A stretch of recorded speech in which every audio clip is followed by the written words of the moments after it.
I'm just waiting for y'all to finish your knucklehead discussion about this because you think Skip offered $1.5 million for the pussy? All right, first of all, let's back up. Okay.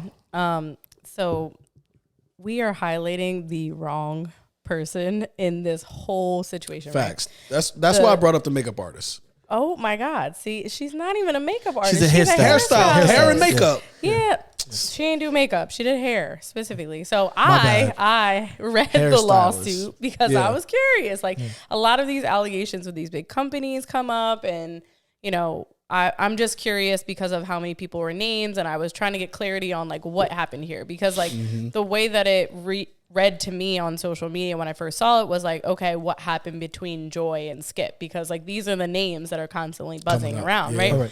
And everyone has highlighted them too out of this situation, and what they're not highlighting is the person who is filed the complaint, the formal complaint with California, which is, I believe, I don't want to butcher her name, so I wrote it down. I think it's Noushin Faraji. Yeah. I think that's right. Yeah, everyone butchers that name. But go ahead, G. I don't want to butcher it, but it's like so Noushin or Miss Faraji made the claim, and it's not a claim that's specifically about Skip.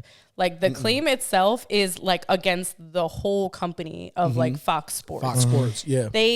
She happens to include in her claims Skip Bayless, Joy Taylor, and Mr. Dixon or something like that. Yeah, in there specifically, and there's a couple other people because I think they named Emmanuel Acho in there too.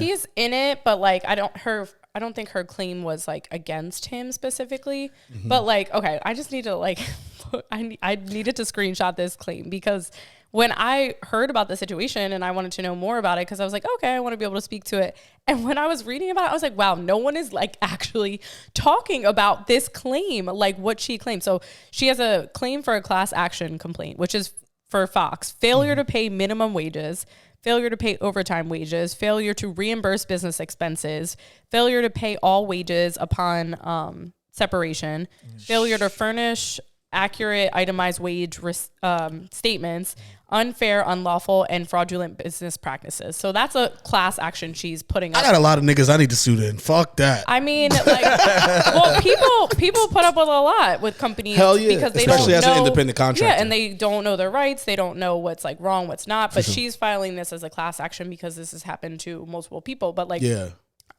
outside of just the other individual complaints that she has, like this is like a huge issue that's going on with this corporation. And the problem within that is she's saying that it's known, right? Like people know this and they're just letting, like, this is how much people need money. This is how much they will do anything just to make ends meet and feed their family, that they put up with stuff like that. And it's sad. Like you work so hard, you put in all the hours and you're not even getting your pay. Right. Like that's the messed basic up. minimum. The basic minimum of what you're supposed to be paid. So then that's the class action complaint that she filed. The individual complaint is sexual battery, hostile work environment for sex and gender, hostile work environment for race and national origin, hostile work environment for disability, failure to prevent harassment, negligent supervision, hiring and retention, retaliation, and wrongful termination. So there's a lot going on in this lawsuit. It's about like 40 something pages. 42, something like that. Yeah. So, I mean, I read through it and it's, again, right, it's a complaint. So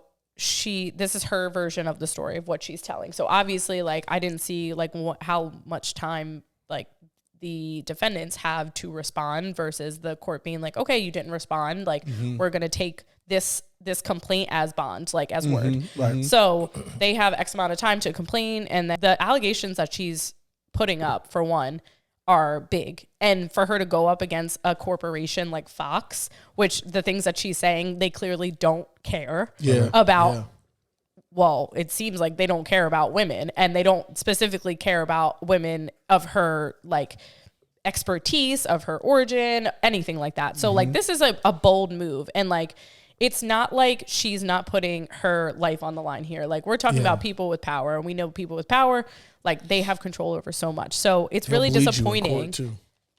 They'll bleed you in court too. Like it won't even reach the trial. Right. So like we will see what comes out of this. But I think what the saddest part for me was that the highlight of everything is on Joy Taylor. Yeah. The highlight of everything is on Skip Bayless. And like, you know, we can play around in social media and like make jokes and whatever, but like it's really unfortunate to be like knowing that this woman went through like years and years. Like I think it said she started off like kind of getting around this corporation, the people who work in it in like 2003. Right. And then she worked for this company from like 14 or 16 like that, something like that, or maybe 2012 until 2024.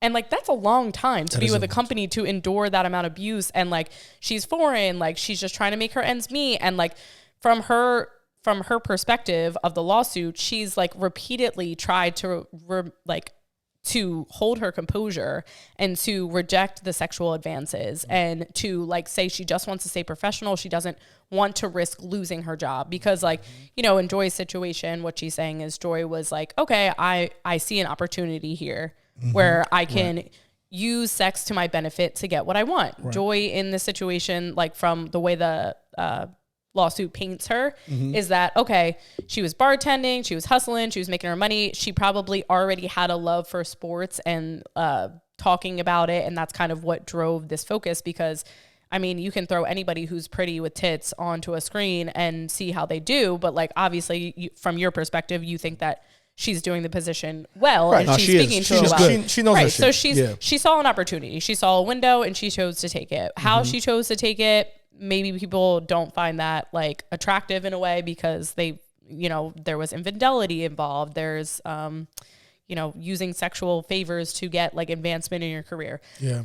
That isn't like, it's genuinely frowned upon. Right. But I think it's interesting that people are like taking this opportunity to make digs at her because she is a woman in a position of power and people don't typically like that. And I've seen comments online of men being like, this is outlandish. Like people, like if women can do this, like, but men could never, like they could never use sexual advances to like up their careers and blah, blah, blah. And I'm like, I don't want to hear it. Like this is not they use sexual advances to diminish people's careers. Exactly. Yeah. And this is also not an opportunity for us to get away from the real issue here, which is this woman and the other people who have now not identified themselves as also victims of this corporation, the way that they treat people, the way that they allow and protect like these villains in this position to continue to give them positions of power, to continue to elevate their careers while other people are suffering. And it's really a sad thing to see, especially in a